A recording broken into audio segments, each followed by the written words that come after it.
Welcome back to the Ed Show. Now, at last night's Republican debate, the Tea Party debate, I think that there was a defining moment for the Tea Party and just who they are.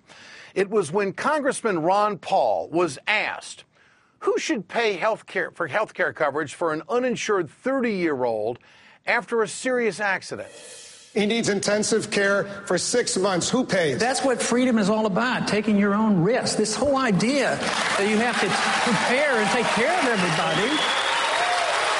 But, Congressman, are you saying the society should just let him die?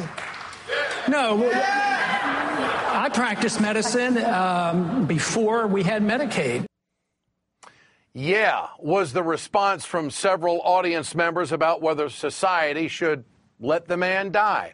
Not a single candidate, it should be pointed out, not a single candidate on the stage stepped forward to say it would be morally wrong to let another American die by withholding medical care.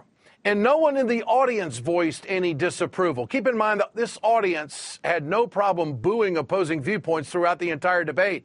It makes me think of something said on the House floor nearly 2 years ago by a Democratic congressman from Florida.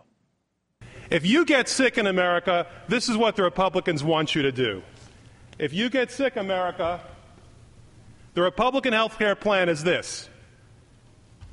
Die quickly. That's right. The Republicans want you to die quickly if you get sick.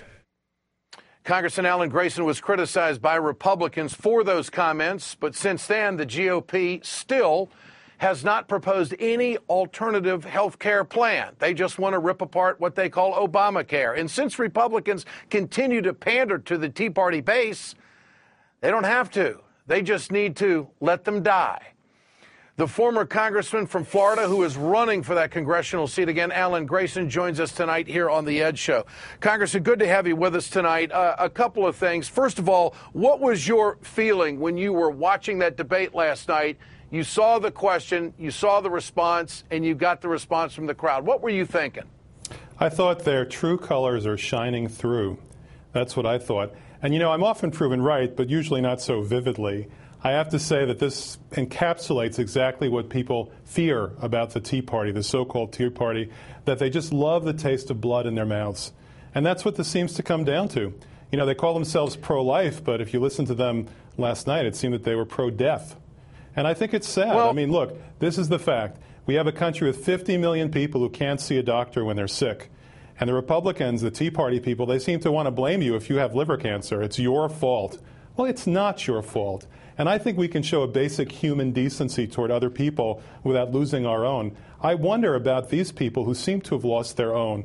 You know, we're 50th in the world now in life expectancy. Canadians live about 2 years longer. Japanese people live about 4 years longer.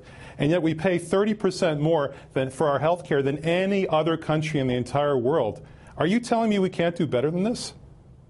Well, I was thinking last night that this may be the same line of thinking when the audience responded to the Texas execution question that was put to Governor Rick Perry last week. Is there a parallel between the reaction to that question and answer as the one we saw last night on health care? Yes. What the parallel is sadism. That's what the parallel is, a total lack of empathy. You know, if you ever saw the movie Blade Runner, the way you could tell the difference in the movie between the robots and the human beings, the only way, because technology was so advanced, is that the robots had no empathy. Seems to me that's a good description lately of what I hear from the Tea Party. No empathy. Now, they just don't care. Do you think that any of those, well, first of all, I'm surprised that none of those candidates stepped up and took that answer last night, because I thought it would have been an opportunity for them to distance themselves from the radical. Does this mean that they're all radical? Oh, absolutely. You know, they're catering to the basest instinct in every single one of us. And whatever you may say about President Obama, good or bad, he has never done that. Never once have I heard the president try to push the panic button, which is such an easy thing to do when you're an elected official. Never once have I heard him to appeal to hatred or to fear, and they do that incessantly on the other side, nonstop, and they've got an audience for it, judging from what I heard. 49.9 million people in this country don't have health insurance, and a doctor was on that stage last night pushing for the free market. I think we are a better country than that. Congressman Alan Grayson, good to have you with us tonight. I appreciate you joining us. Thank you, Texas Ed. Governor Rick Perry's 2012 strategy seems to be, hey, just go ahead and get out there and make stuff up. And then maybe nobody will notice. Well, I noticed. Perry's going in the zone. And later, Michelle Bachmann went after Rick Perry last night over mandatory vaccinations in Texas. Now she's peddling a story that those vaccinations cause mental retardation. Heidi Harris and Mike Papantonio weigh in on that on a debate tonight. Stay with us.